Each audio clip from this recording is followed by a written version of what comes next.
Ikaw na nanonood dyan, inutusan ba kita na manood ka?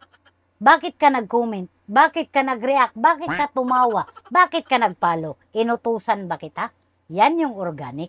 Ibig sabihin, wala kang sinabi na gawin mo ito. Ginawa niya kasi dahil sa content mo. Kung isa ka sa nanonood ngayon, huwag mo munang skip itong video ko.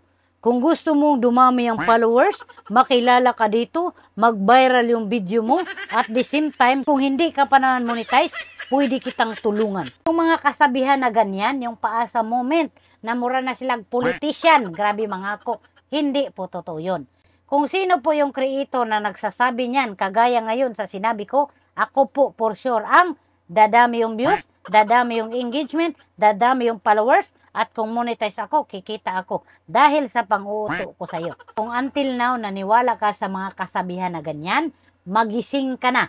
Ini-scam ka lang nila, hindi yan organic. Ang totoong organic, kagaya nyo, na hindi ko naman inutusan bakit kayo nandito. Sasabi natin hindi organic, kaya lang naman kayo nag-comment kasi inutusan kayo. Pero kapag hindi kayo inutusan, hindi kayo magko-comment. Kung sino yung gumagawa niyan, sila yung hayahay. Ikaw yung lugi. Bakit? Uto-uto ka naniwala ka sa mga pang-i-scam nila. Shoutout sa inyo, no?